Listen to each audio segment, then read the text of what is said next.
Hey there everybody, and welcome back to the apartment.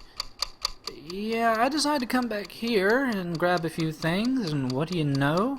The clock has seemingly gone crazy.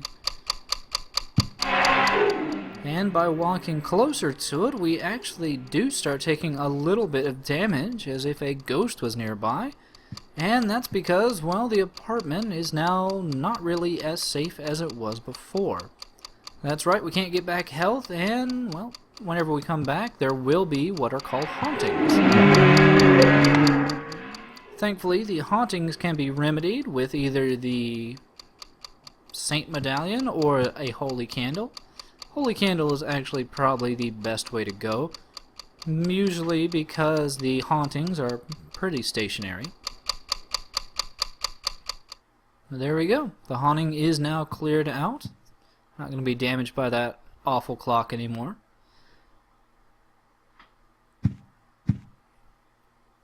Also, I want to go ahead and pick up some items for our journey ahead of us, because it will be a very dangerous journey this time around.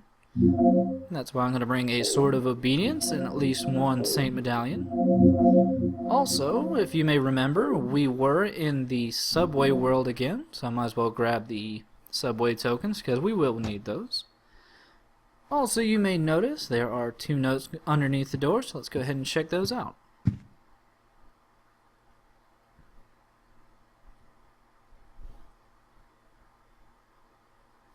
This first note is merely a tutorial message regarding the hauntings in the apartment or the room, and how we can deal with them. There are any number, or there's very particular places, I should say, that we can stick candles or Saint Medallions throughout the apartment, but for the most part, the only way to really get rid of the haunting is, well, obviously, to set a Holy Candle or a Saint Medallion near where the haunting is taking place. Fairly easy, but also very annoying. And in this filthy envelope, we find a toy key and a rather childlike written letter. Yet again, the mention of Mommy, and the mention of something being inside a toy train.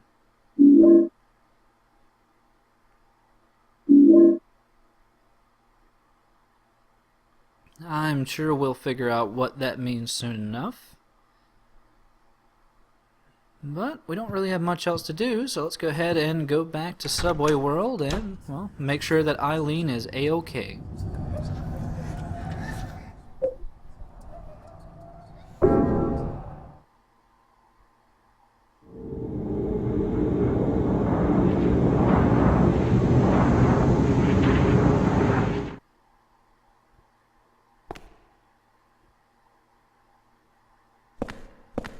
Yeah, Eileen still seems to be doing fine. We're actually doing pretty well on health. I think the first time I ran near that haunting, I didn't actually know how much health it was taking off, but it ended up taking off a lot more than expected. Also, whenever we do revisit these worlds, we do want to investigate any of the empty areas we went into before. Such as the men's bathroom here, as you can tell, had a nutrition drink, which will be helpful. This looks like South Ashfield Station. That is true, Eileen. Thank you for bringing that up.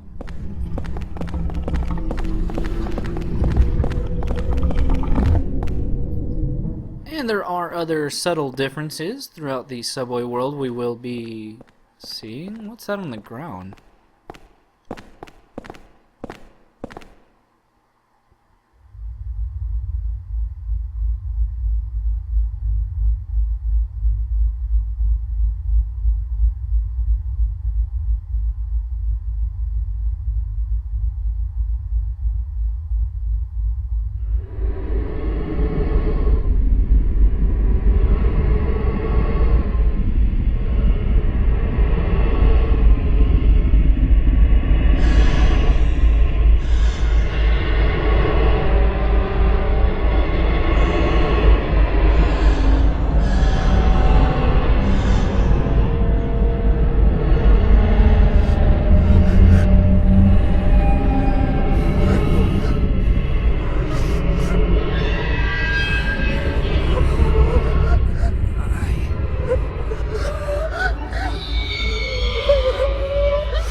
and say hello to one of our first new types of ghosts and the return of, well, Cynthia, who we last saw, well, bloodied and bludgeoned in the subway. And, well, we are going to want to incapacitate her because, being a new type of ghost, she actually has a few additional abilities, and she actually has quite a bit more health and speed than, well, most of the other ghosts we've seen so far. So hopefully you don't mind, because I honestly didn't realize how much damage she would actually need to be taken down, but it's a lot. It's a lot. But she has a number of abilities, like I mentioned before. She can actually incapacitate us and slow us down with her long hair. And she can actually reach deep inside of Harry's chest and grab his heart, like a few other ghosts that we have seen. But to use the Sword of Obedience is kind of a cumbersome activity from what I've been able to determine. Especially when some ghosts decide to run away and be as annoying as this one. There went our Saint Medallion, so we are now going to start taking damage. So we really need to hurry this up.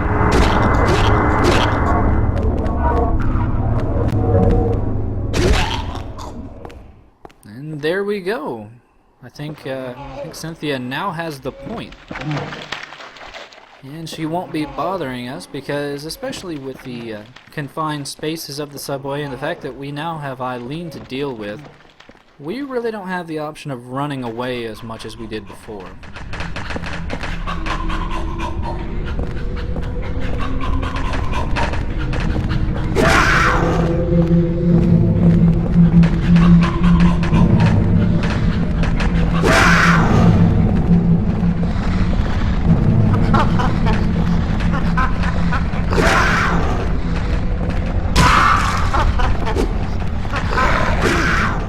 I do kind of want to make a correction from the previous video where I said the enemies seem to really focus on Eileen. From what we This looks like the station closest to our apartment. That's really helpful, Eileen. But from what I have admittedly seen from Subway World, maybe it's relative to each enemy, but at least the Gumheads seem to focus more on Henry than they do on Eileen.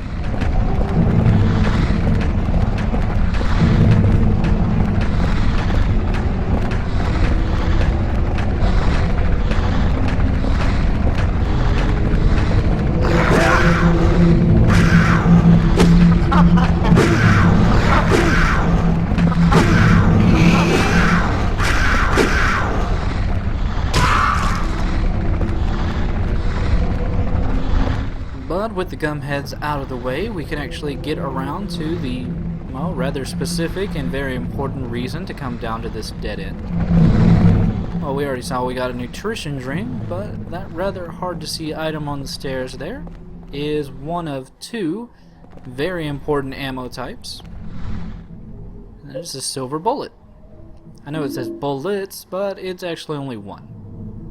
And the silver bullet, which we will only get two of in the entire game, is pretty much a one-shot downer for any ghost we meet throughout the game. So all those axe shots you saw I do, or that I did against Cynthia, since I can form such great sentences, yeah, one silver bullet would have taken her down and incapacitated her immediately. But obviously, we will be saving those for very, very special occasions.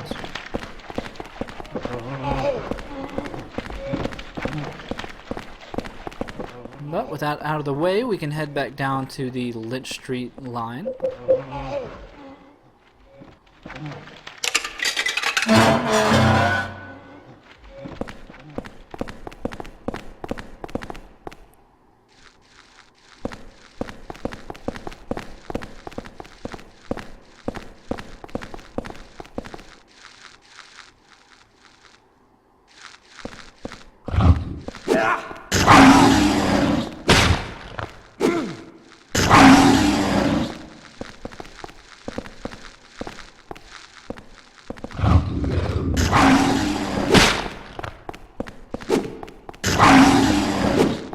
And as always, sniffer dogs and tight corridors are the best combinations ever.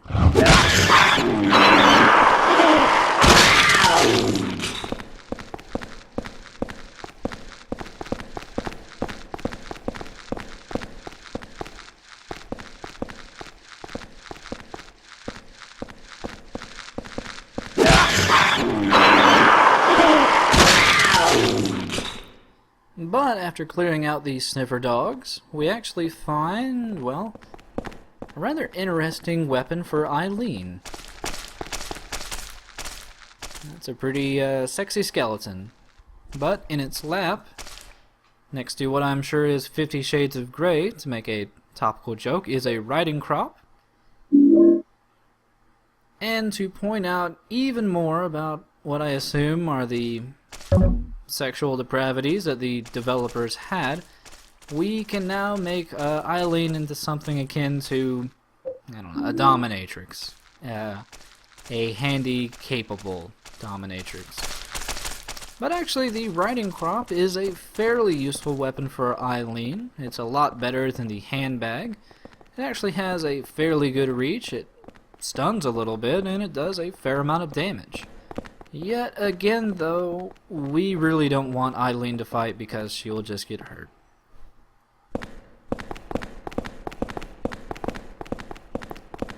But for those with a keen memory, you may remember the first time we came to Subway World, in all these really spooky subway cars, there was a rather odd out-of-the-way, or out-of-place box that was locked up. And now that we have the key for it, we can find inside a filthy toy coin.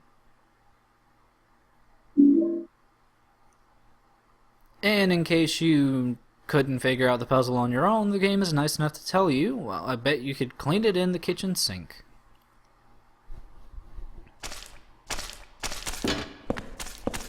So your first inclination may be to run back up to the ladies' bathroom. I know it's always my first inclination. But there's actually a closer portal we can take, and we can also, well, let's say we can drop off Eileen for a little bit.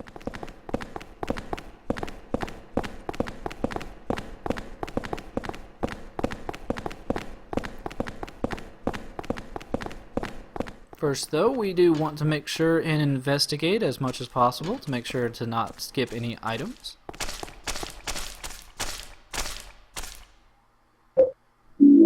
Because, especially now that we can't run, the Saint Medallion is going to be crucial for dealing with any ghosts we happen to have around us while Eileen's around.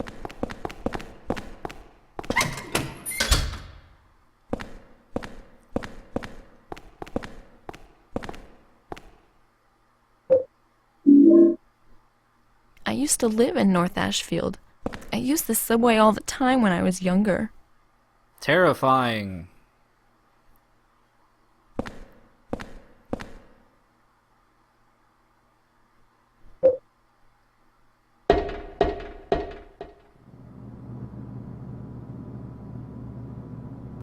I can't use a ladder with my arm like this. So we are given the fact that, well, Eileen has some limitations to her mobility, obviously. And one of those is a ladder. So to continue going through the station, we are going to have to find some alternate means for her to get around. But first, let's go drop off some items.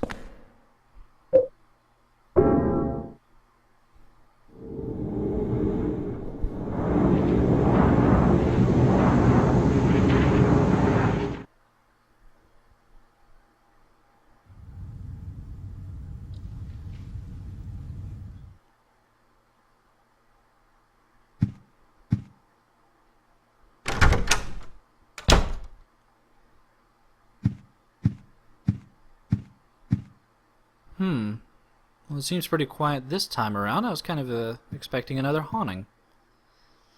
Yeah, there are quite a few places. I think there's probably like 20 different types of hauntings that can go on in different rooms in the apartment. And it will actually become crucial for the ending to deal with a certain amount of them. But let's go ahead and wash off the coin.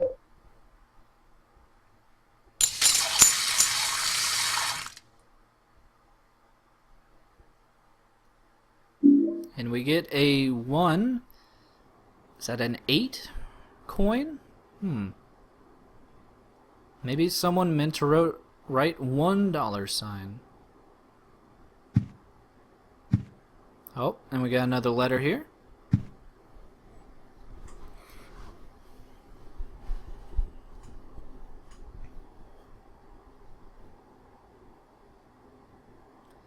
And this letter is just to remind us of the long-haired, long-coated gentleman that we've seen a couple times, such as in the apartment world and hospital world. And apparently he was seen hanging around room 302. I would say that's surprising, except it would have been pretty obvious by now.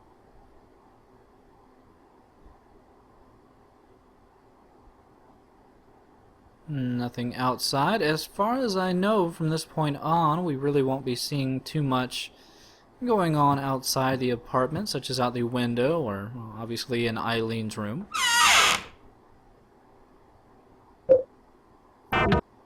And yet, no luck in taking out that riding crop. I forgot to unequip her with it.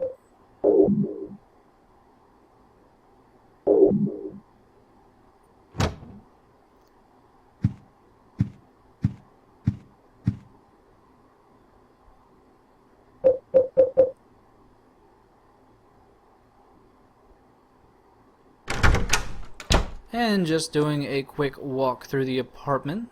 Like I said, the hauntings can actually happen in a few different rooms, so it's always good to double check.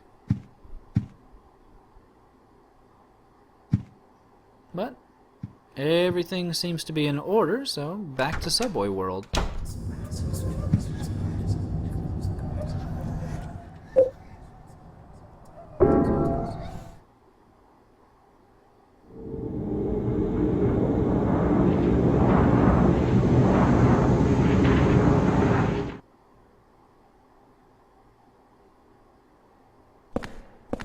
So before we continue back to Eileen with our new clean coin, well, it's time to watch me be amazing, just amazing at combat.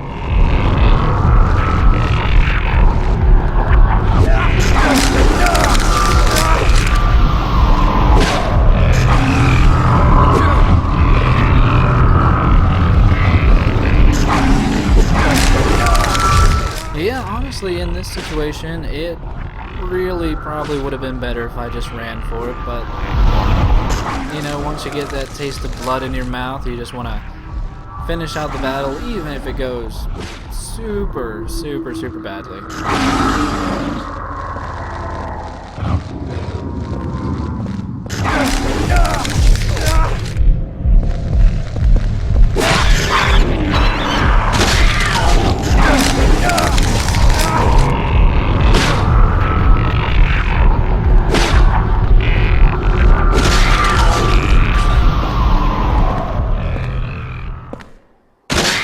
But it really just goes to show how dangerous even the seemingly simplest situations can be. There we go, that's my first time in the game to actually use a healing item. Hopefully things for the rest of the game won't go as badly, but we shall see.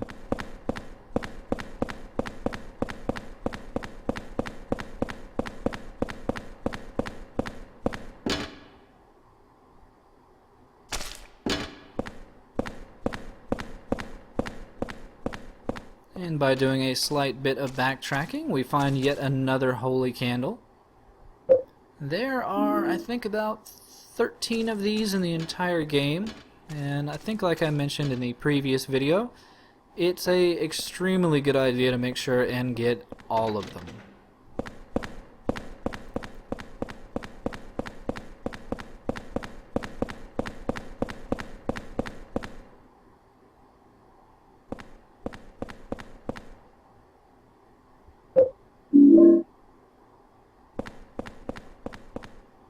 And with that portable med kit out of the way, I think we have everything we need on this end of the subway.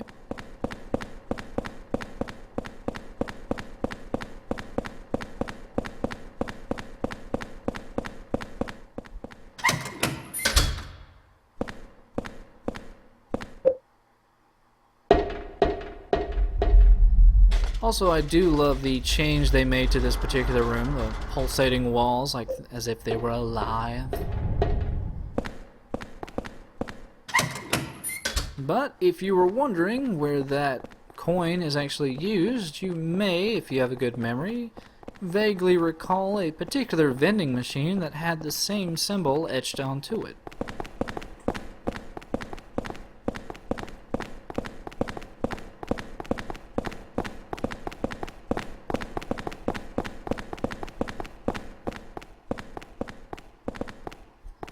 And by using our coin in it, we actually get another key. How descriptive. Thankfully, this isn't too obtuse to figure out where this goes. Obviously, there's only one murder scene that we know of in the entire subway. The main problem, as you can probably assume, is getting to it, because currently, well, we don't have a means to get through the other... Oh, I'm sorry. Boo-hoo. But yeah, there's Jeez.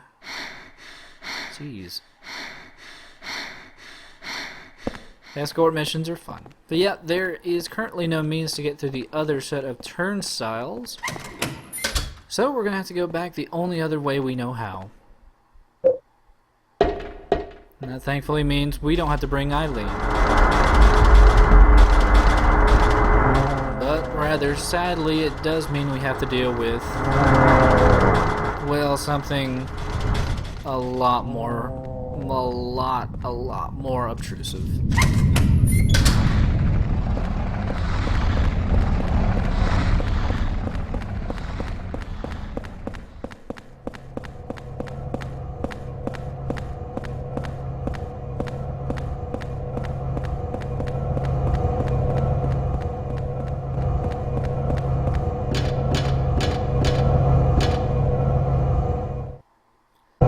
That's right, if you didn't enjoy the extremely long escalator sequence with Wallmen before, well, too fucking bad, you're gonna have to do it again. Thankfully, though, it's actually quite a bit easier this time around, mostly, well, if you have the rusty axe with you. That means you have an incredibly long set of invincibility frames. And the charge-up attack will instantly stun the Wallman, allowing you to get by pretty easily. The only problem, as you can tell, is that we're going in a straight line in a very repetitive corridor against the same enemy over and over and over again.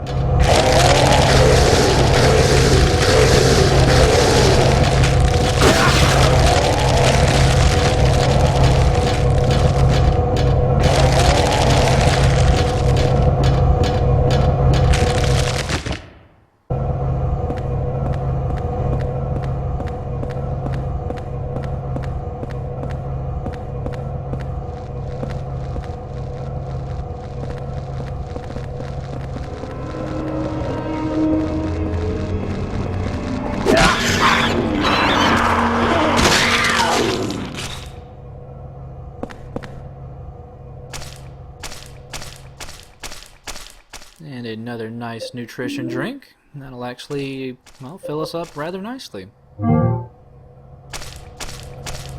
Do want to kind of hold on to those portable medkits as they heal a considerable amount and, well, they don't really come that numerous in the game.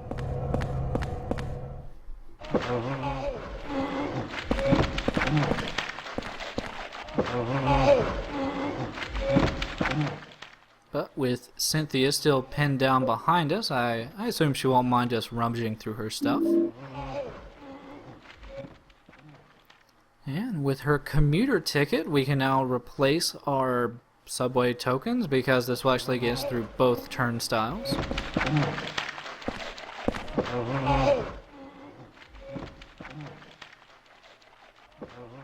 another rather odd comment from our good pal Henry. I'm sure if he wanted to return it to her, she's well, right over there. And amazingly, he has nothing to say about all the blood and the murder scene he was previously in, but there is a nice train handle waiting for us. And in case you weren't sure, yep, this is a key. The game's actually nice enough to tell us that.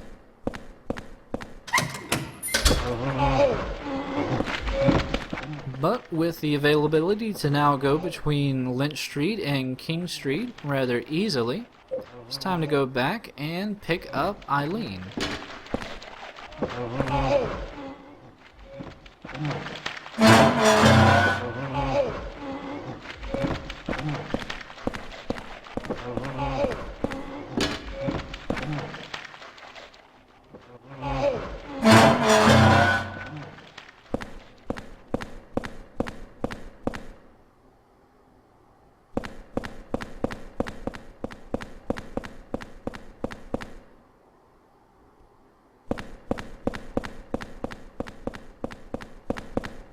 Also, I do apologize here. Well, in all honesty, I got kind of turned around, and the fact that everything looks really samey. So I was a bit unsure of which room I had actually left Eileen behind in. But then something struck me. That's right, we can check the map, and we can actually see the arrow representing where Eileen is. So, it's good to remember you have the map, even though you don't really get that much use out of it.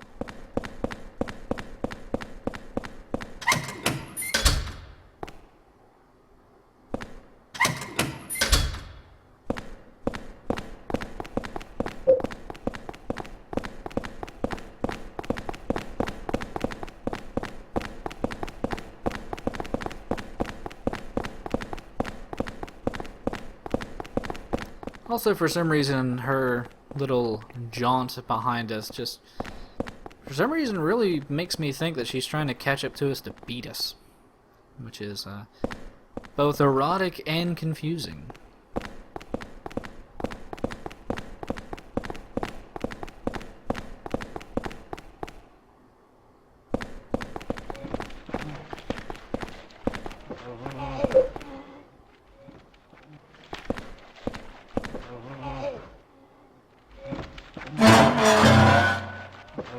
And also, before I continue back down to the King Street line, well, we don't actually have too many swords of obedience right now, and well, I don't think Cynthia will be too much of a problem from here on out.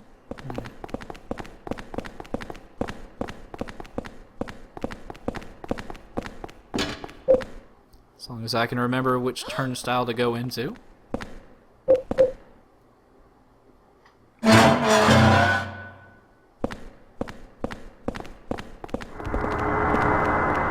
But as we continue down towards the King Street line, something may be striking the more observant viewer.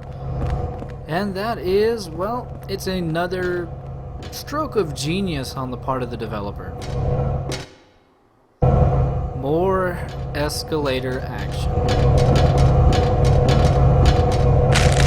And this time we actually have to be careful.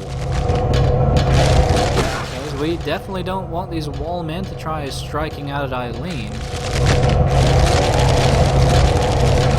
So we have to be a little bit more careful as we make our way back down the narrow corridor that looks the exact same as, well, the area we just left.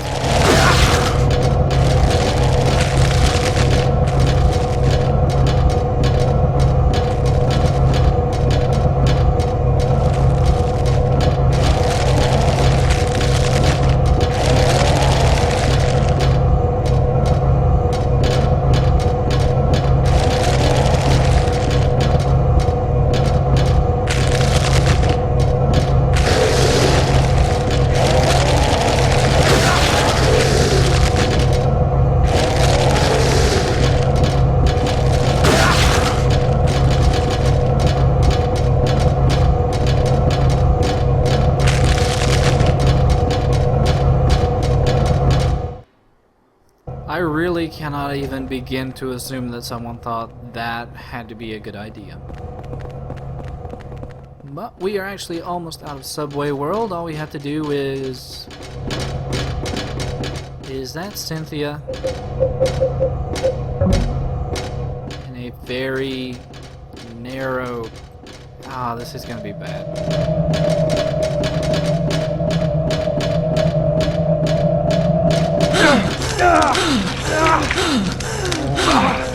It does not appear like we're going to be able to run our way around her. She's now entangling me in her hair.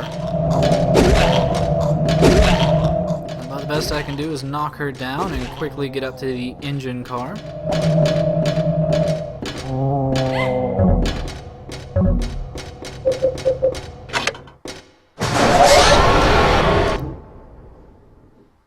And it may not seem like we've done that much, but just by moving a car length, we've now made a little doorway.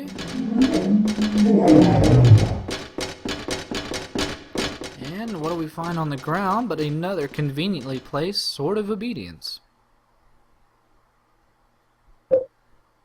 Let's go ahead and get the hell away from Cynthia.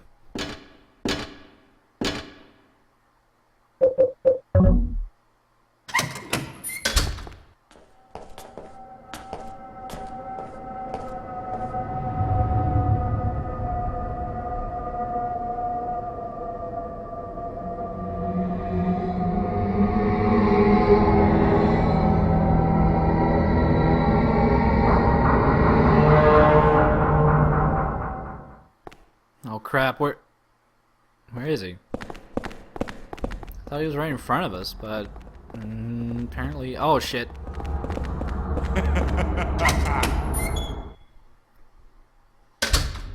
Yep, that's right, the man with the long hair and long coat that we last saw in Hospital World is now... Well, I don't want to say a normal enemy, but we'll definitely be seeing more of him. Right now, though, we have escaped out of Subway World with most of our parts still intact. That's lovely. And, well, I don't really feel like we've solved any more of the mystery as to what's going on. Really, the only thing I feel like we can do is continue to keep going downwards.